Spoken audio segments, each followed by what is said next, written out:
Syedaralun, ribuan masyarakat Kabupaten Biren mulai pejabat dan berbagai kalangan orang dewasa, kaum ibu, remaja sampai anak-anak pada Minggu 16 Oktober 2022 mengikuti kegiatan jalan santai yang dimulai di lapangan Pulau Kiton, Kota Juang Biren. Kegiatan ini dilaksanakan DPD 2 Partai Golkar Biren dalam rangka hari ulang tahun ke-58 Partai Golongan Karya atau Golkar tahun ini.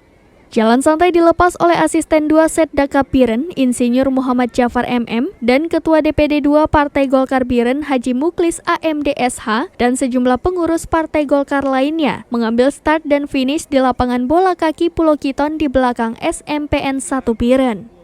Para peserta umumnya mengenakan baju kuning, dari garis start menuju kawasan Kota Biren melewati alun-alun dan menyeberang jalan masuk jalan 2 jalur lintas Biren Takengon. Rute selanjutnya, sesampai di Simpang 4 terdapat traffic light atau lampu pengatur lalu lintas ke arah Takengon. Setiba di Simpang Cotmera atau Simpang Menasah Gadung, kembali menuju kota atau garis finish ke Pulau Kiton. Sesampainya di garis finish lapangan Pulau Kiton, para peserta kembali duduk berkumpul menanti pengundian kupon hadiah. Ada 305 hadiah yang disediakan panitia, termasuk hadiah utama 1 unit sepeda motor dan 3 unit sepeda.